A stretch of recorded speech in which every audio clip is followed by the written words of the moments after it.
This is Shira Rubinoff, president of Cybersphere, a Futurum Group company. I'm on the road with 6.5 here at RSA 2024.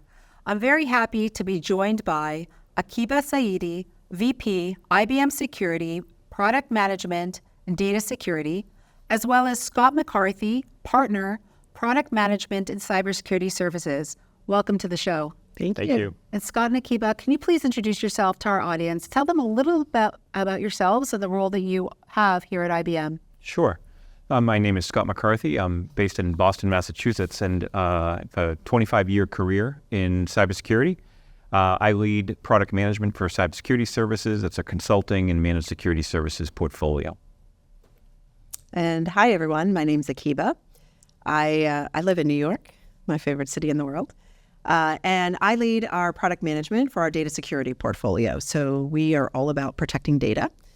And I'm a little younger than Scott in terms of the cybersecurity time, about 9 years, but more than 20 in a lot of different enterprise software spaces. So happy to be here and talk about all the cool new stuff going on. Excellent. Well, welcome. So much buzz about AI, certainly here at RSA, but that's been the topic on everybody's mind all the time, whether it's from a positive standpoint, negative standpoint.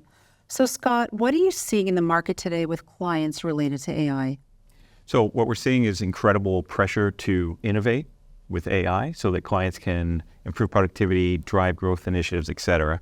You can't follow anyone's quarterly or annual report without the mention of AI. If you don't hear about it, the stock goes down. If you do hear about it, the stock goes up. Yep. And so these organizations are pursuing this innovation, and they're talking to us about helping them transform on this AI journey. And from my perspective, we're helping them from cybersecurity services secure that journey. Well, that's certainly important. And Akiba? Yeah, I think just picking up where Scott left off, that's really the big issue is how do we secure that journey, and how do we do this differently than it's happened in the past? Because we've seen other mass movement towards cloud, mass movement towards application modernization, and security was a bit of an afterthought, and it came later. And we're already seeing evidence that that's already happening again, right? There's a mass rush to get generative AI deployed in organizations. And the people in charge of building the generative AI are not necessarily security experts. The security teams don't necessarily know what AI life cycles look like. And it's a whole new threat landscape that they have to figure out. So there's an awful lot right now. There's a lot of education. That's why it's such a topic here at RSA. And that's why we're talking about all of this all the time, is because people are really grappling with what are the top challenges? How do I think about this? And it's really a shared responsibility. It's a shared responsibility by those that own the AI models and those that are responsible for security in the organization. So given that it's a shared responsibility, how are we actually going to come together to actually solve for some of these things? So there's early days, early in the maturity cycle. What I'm hoping is that we're going to do enough focus on secure by design from the get-go this time around. And those are excellent points. And certainly we talked about it, that AI is in its infancy. We certainly don't understand all of it yet and how it works and what needs to happen. And as you mentioned, it's not a one spot in the organization that owns the AI. Mm-hmm. And we have AI being touched upon by many different facets of the organization, but they're not talking to each other. Mm-hmm. And as it's being deployed or developed, it needs to happen in a symbiotic way that's good for the organization in a way that it's a positive outcome. Exactly. And not, as you mentioned, the rush towards it because we have to keep up with everyone else. That's right. So very good points. Thank you for that. And there's a lot of focus on government in AI. And where does cybersecurity fit in that? So I think at the highest level, if you think about what is the risk in generative AI, it's about trustworthiness. You can't use something that you don't trust. So there's a lot of focus on, well, what makes an AI model trustworthy? Can it be biased? Can it hallucinate? Can it be manipulated, right? But that can it be manipulated is all about its security and its security components of how that entire pipeline and AI pipeline and lifecycle is secured. So you don't have trustworthy AI if it's not secure. So how do you establish that? And a lot of the AI governance frameworks and a lot of the technologies, the teams, the methods, they really focus on all the other elements. And what we're really advocating is that security has to be right there at the same position as bias and drift and hallucination. It's part of the risk around a given model. there's already a risk framework around AI models. Security has to be an important component of that. 100%. Security always has to be built in from the ground up. And we've seen with different technologies and different advances in our systems and everything else that if security is not built in from the get-go, it's just a problem waiting to happen. Exactly. And Scott, what are your thoughts on that? My thoughts are, first of all, in total agreement. So we're helping, from a consulting perspective, our clients establish that framework within the organization and establish a shared responsibility model so that there's clarity on roles and responsibilities in the organization. We're also helping them understand the new risks that these technologies introduce. There are traditional security solutions that are required to secure AI applications, things like data security, credential management, right, protecting the infrastructure. So those traditional methods and controls are required. But then with the advent of new risks, like things like prompt injection and other new risks that Gen AI introduces and AI introduces, we're having to bring new methodologies. We're having to bring new partners to the table from our ecosystem partners to help solve those challenges. You know, this important thing that you also mentioned, obviously everything's important to talk about, but our whole frame of looking at security has changed, that we are now reliant on partners and bringing in partners as we're better together. And I think in the past, it was very much a siloed effect of they do what they do well, we do what we do well, and let's just see what the outcome is. And I know that IBM is a leader in looking at that and understanding that with partnerships, they're able to bring the best of breed to the table and make what they have even that much better and let the others utilize what they have to make their solutions, much more effective along the way. I think that too, that the framework that you establish, right? Most large organizations have some sort of governance framework. It has to be, and there's a compliance team that's a part of that as a stakeholder. There's the AI, the data and the AI teams that are part of that as a stakeholder. There's the security teams, there's legal, there's risk, there's a lot of stakeholders within that. That is the place that you have to come together and thinking about how you will employ new policies and how you will think about now putting for the new types of risks that exist around AI as an extension around, so that there is, and that's part of what we want to see evolve as well, is that companies are really not taking the siloed approach internally either. Yeah. I can't emphasize the shared responsibility enough, and that means you have to be designing this together, and you have to be thinking about each other's perspectives so that you're actually designing the right thing from the start, like you mentioned, secure by design. Certainly, and also you did mention that you have to think about the new security risks around AI. I think a lot of organizations are looking at it as, what is AI going to do for me to either better, faster, stronger, more insight, all these positive, wonderful things that we're looking at from a positive lens. But there's also the negative things that we have to look at. What are the security risks? What are the issues that we have to contain and secure in order to utilize AI for the good? Exactly. So that's also something we have to think about. So we certainly think about cybersecurity when it comes to really any advancing, any new technology or a technology that we're moving along within our ecosystems, whether it be in cloud, whether it being IoT, and certainly in AI. How would you feel, or how would you discuss cybersecurity when it comes to AI?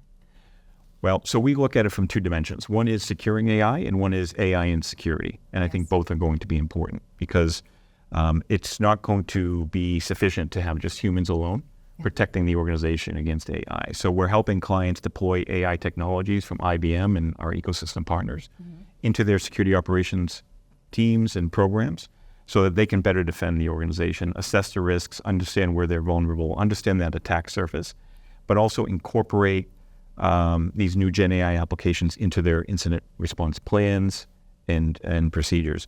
And then from a securing AI perspective, it's leveraging the traditional methods as we've talked about, but also looking at threat modeling of the LLMs and of these applications, testing the applications before they're moved into production, and ensuring that new threats like the prompt injection and others can be prevented. Can you talk to a use case specifically that you've seen in IBM that really talks to what you spoke about? And I think that would be very beneficial for our audience to really understand what you've just described. Well, I'll share a client example. So I was on a conversation with a client. IBM was working with a client to deploy a new customer transformation application that was Gen AI powered, so it was going to be interacting with their clients. They were running a POC, but they hadn't factored security in from the start. So as I was explaining the risks involved in securing Gen AI, the client said to me, well, this is in the POC. The team that's deploying the application hasn't been able to answer any of the questions that our security teams are asking. and now we're concerned we won't be able to move into production. So we came to the table with our expertise, our tools, our ecosystem partners, and we ensured that the application was secure so that we could move it into production. Oh, that's certainly very important. So we've actually developed a framework for how to think about security for AI, and I'll draw it here. Right? There's really three major components if you think about the new attack surface, the new threat surface. Right? We talk about secure the data, secure the model, secure the usage. Yes. Okay. So the data and all of the elements that come into that training data, not only if you take a third-party model that's been trained by external data, but most organizations, if they're really making it useful in their own context, they have to link their business data to it, right? So there's a whole set of issues and series around data poisoning and data exfiltration and all these other things, right? So secure the data is one part of the framework that you have to really think about and how you're going to go about doing that. The model itself can be manipulated. And so how you secure the model, how you really, understand all of its elements, and then the usage, the applications that, as Scott was just mentioning, that are connected to that model, and the data that's actually connected to the model and which applications, right? So you have to understand that entire landscape and its connectivity to be able to identify where you might have risk vulnerabilities across all of that landscape. So that's kind of the three major things that are new about generative AI, underpinned by secure the infrastructure, which Scott's already talked quite a bit about, underpinned by the entire AI governance around it. So if you take that framework and you really sort of drill into each of those areas, you start to uncover and think about, really where you need to have appropriate focus in how you're thinking about securing AI models. That's true visibility into it, which I think, how do you move forward in the organization without the proper visibility? And I think that beautiful model that you just drew, really shadow AI is shadow AI. Now we've had shadow IT, shadow data, shadow everything. Right now we've got shadow AI, and that visibility is like step one. You have to have visibility to what's even operating in the organization, because that alone is kind of a starting point. And that's where a lot of organizations are right now, because anybody can bring anything in, right? Even if there's a policy, there's nothing that physically stops somebody from downloading a third-party model and deploying it somewhere inside the enterprise. So really even understanding what you have deployed and getting that level of visibility, right? It's kind of, there's so much more that's going to evolve in this space over the coming months and years, but it sort of starts with visibility. Certainly. I know a lot of CISOs I spoke to is they just don't have the visibility. Exactly. They just don't know what they own. They don't know what they have. They don't know where things sit or who even touches it. Exactly. And a lot of different solutions out there are kind of giving the overall scheme of things, but not diving down to the deep nitty-gritty of it, which is critical. I know. And that's what we're working on from the technology perspective. So we're actually working on a technology that will look at that end-to-end pipeline in terms of how we think. We're using that framework I described to think about how we're even engineering the technology to help solve the problem and automate those issues and visibility and how you prioritize and how you actually go address some of those issues. That is something very much needed in our ecosystem. So very much looking forward to hearing about that and seeing that. Yeah. And AI is a big topic on everyone's mind right now, but quantum also is rapidly gaining more interest. What are you seeing happening on this space? Because everyone's thinking it's 5 years out till we actually see something happening, but we all know that's not true. It's in its infancy, yet there's things happening. What can you tell us about that? Well, we've been working with clients for over 5 years now on this subject. The more mature clients, especially large financial institutions in Europe, in the United States, et cetera. We've been partnered with teams within IBM software, within IBM research to develop tools that will allow clients to assess where they may be vulnerable. And from a methodology perspective, we help clients. It's not a point solution to fix the problem once. It's about becoming crypto agile. And we have an approach to allow clients to get on that journey today, understand where the risks are, but also modify their approach to application development and managing keys and other aspects of their application stack, and prepare them for the eventual risks that quantum will introduce. How far out do you think we are from actually seeing that become fruitful? So the estimates vary. I don't know if you have... The estimates vary in terms of when will a quantum computer, actually be in a position to break traditional cryptography. But I think that it's now, in the sense that I think when people start to really dig into understanding cryptography is so widespread And just like application modernization, and when you get into it, right, it's a multi-year journey. So is this going to be. And so what people, I think, where a lot of companies are right now and organizations are, is just assessing their risk. They need to first understand what is my actual risk and building the roadmap, because there's no 1 year solving this problem, right? It is going to be a long-term kind of thing. And you're going to find much more vulnerability in your cryptography than you're ever going to be able to humanly address. So you're going to have a way to prioritize that. So that's part of what we're working with. The state of now is, how do I inventory what my problem is? How do I prioritize when I'm going to go about it and build my roadmap for how I'm going to do that?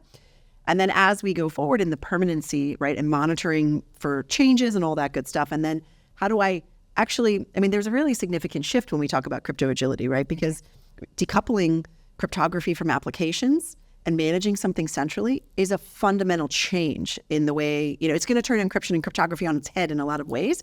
So it's now, in terms of the length of time it's going to take you to address, that you need to start thinking about how to assess that risk.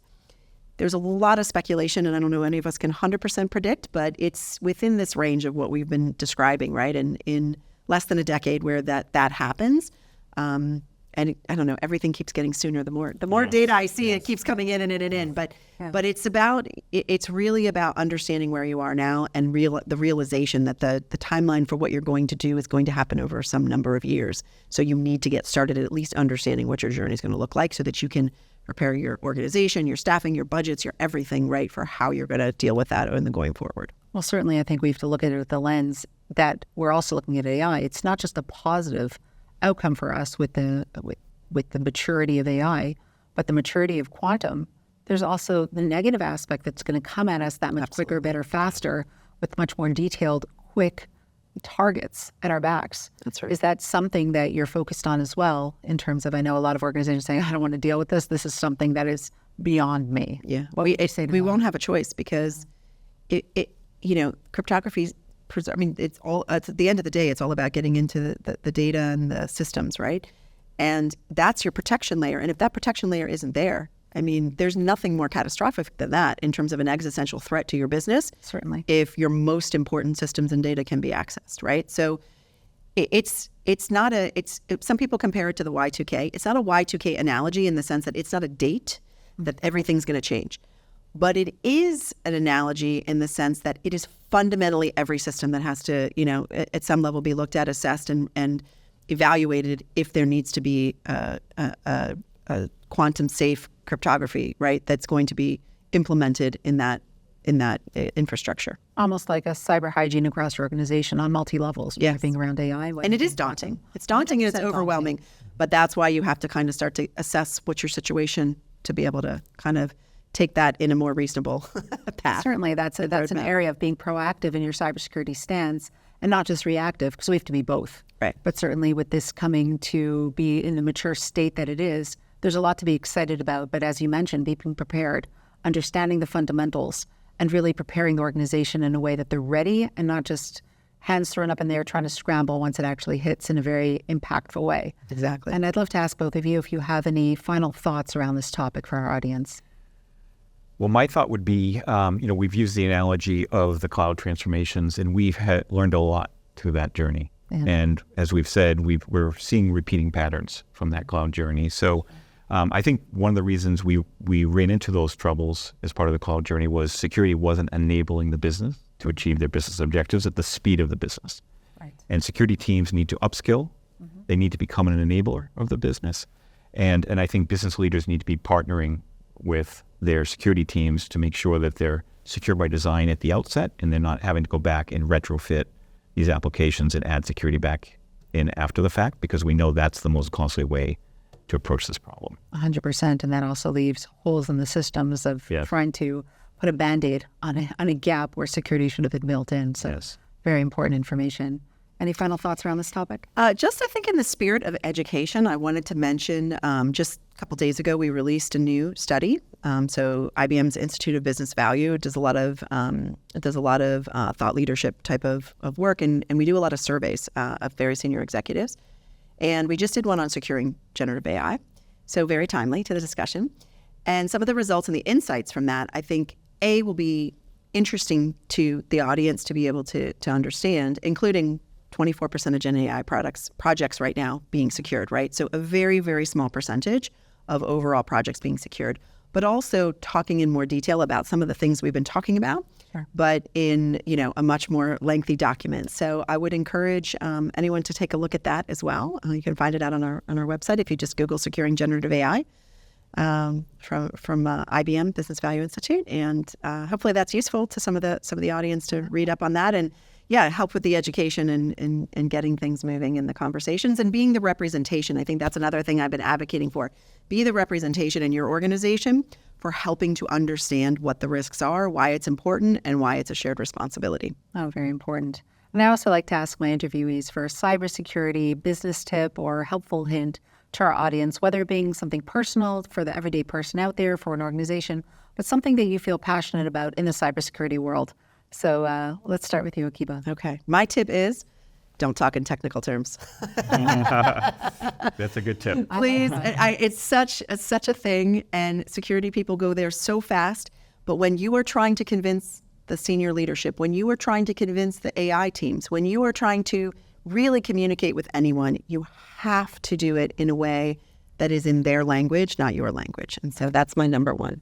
That's a good one. So my tip is that this is coming fast. Yeah. And we're all learning, frankly. We are. Right? I mean, we have together learned over the past 24 months or so, and the industry is learning. So I think we all need to, as cybersecurity professionals, need to develop an eminence in this topic. And it's okay to, acknowledge that you might not know what you need to know today. But I think Akiba's tip is a very good one. And but develop the skills necessary to help your business, protect the organization as we all go on this journey together. That's excellent. Well, Akiba and Scott, thank you so much for your time today. And thank you for the information shares. I know our audience really enjoyed our conversation today, and I look forward to many more conversations with you both. And this is Shira Rubinoff with On the Road at 6.5 Media here at RSA 2024. Thank you for joining us today.